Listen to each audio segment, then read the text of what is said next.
girl here, Miss Bree, and I've come back with just a little bit of a follow-up on my last video that I posted, which is about accountability. So I got a few messages and people were like, okay, so how do you take accountability? So I thought I'm going to do like a short little video about my 5 steps that I've kind of put together when I want to take accountability for something. So the first step I think for taking accountability would be recognition. In order for you to take accountability for anything, you need to first recognize that it's an issue kind of thing, or it's an issue, or whether it's good or bad. I feel like people don't have a problem with taking accountability for when they do something right, because they'll be like, yeah, I did that. But we struggle to take accountability when it's something more negative or becomes more of an issue, or our habits and stuff like that. So recognition is probably the first thing you need to be able to do. Recognize the issue, recognize the actual problem at hand, or the habit at hand that you have. So once you recognize it, then you can bring it down to the drawing table. So then my second point is reflection. Okay, so when you've recognized the issue that you have, now you have to reflect on it, as in, why is it an issue? Why am I constantly following this bad habit, or constantly having this issue? Why? Reflect on it. Why is this issue constantly arising, or why have I not kicked this habit to the curb yet? What is it that's making me do these things or not do these things? So it's recognition, then reflecting on the issue. Once you have reflected on the issue, then you have to take ownership of the issue. When you take ownership, it's not just owning the fact that you've done wrong, but also taking full responsibility for that now going forward. Okay, so if you have an issue, then you're going to take full responsibility, full ownership of turning that issue around. Okay, so a lot of people know me, I love to fight against poverty. Do you know what I mean? I love to fight against poverty. So when the first thing I recognize is, okay, why am I constantly from this month to this month always at 0? Month to month. Why am I always at 0? Then I had to reflect on that. Yeah, I recognized the issue and I had to reflect on the issue. Okay, why am I always at 0? Okay, this is the expenditure. Blah blah blah blah blah. This that and the other. This that and the other. You know, I don't come from a background of where they've taught me to know how to manage money. Blah blah blah. School, they didn't teach me anything about money, about how to manage it, how to manage your expenses against other things and your liabilities, and you know, all that whole mash up thing there. I didn't understand.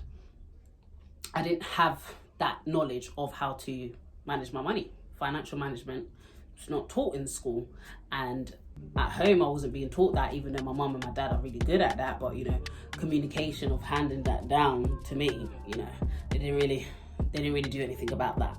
So I reflected on it. I understood it, I reflected on it, and then I took ownership of it. I wasn't going to blame my parents, I wasn't going to blame my friends, I wasn't going to blame other people or school for not teaching me how to manage my money. There's no time for all of that. So I took ownership of the problem. Okay, I took ownership of the problem. Once I took ownership of the problem, then I looked into, okay, how can I move from here, from A to B? So that's when you have to put the plan into place.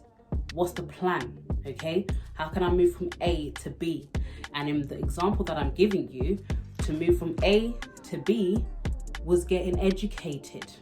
Okay, so I took ownership of my issue, made a plan, which was education, finding books, finding webinars, finding networking events, finding seminars of how to manage my money, financial management. Okay, so I started looking into that, and making my plan of A to B, okay? So I've moved from A, I'm in the middle, and I'm trying to get to B, as in like proper freedom, okay? But we in the process here, we in the process here. But in order for me to be in the process, I had to take the final step, which was action, okay? So the plan was read books, but then I actually had to action it of reading books, going to seminars, going to webinars, going to networking events and stuff like that. So I actually had to do it. And a lot of people that have got me on social media see that I go to certain events, take pictures and whatnot. I do all of that stuff because that's what seals the deal. Okay, so I'm just going to go over that again. So the 5 steps, my process when I take accountability for something is: 1, I recognize it, so recognition. 2, I reflect on it, so I understand the issue. Where does it stem from? Because that's what I need to take ownership of in order for me to create a plan and then for me to create action. Okay, I'll go over that again. Number 1, recognition. Number 2, reflection. Number 3, take ownership. Number 4, plan. And number 5, action. Action is key here. Action. You have to put in the action, or else you're going to stay in the one position. You'll still be at A and you won't get to B. So when you do take ownership of your issue, it's cool taking ownership of it. That is a big step. I can't lie, that is a big step. But you also need to put a plan in place and also action out that plan that you have in order for you to move forward. Yeah. Another example I could give would be, what can I give?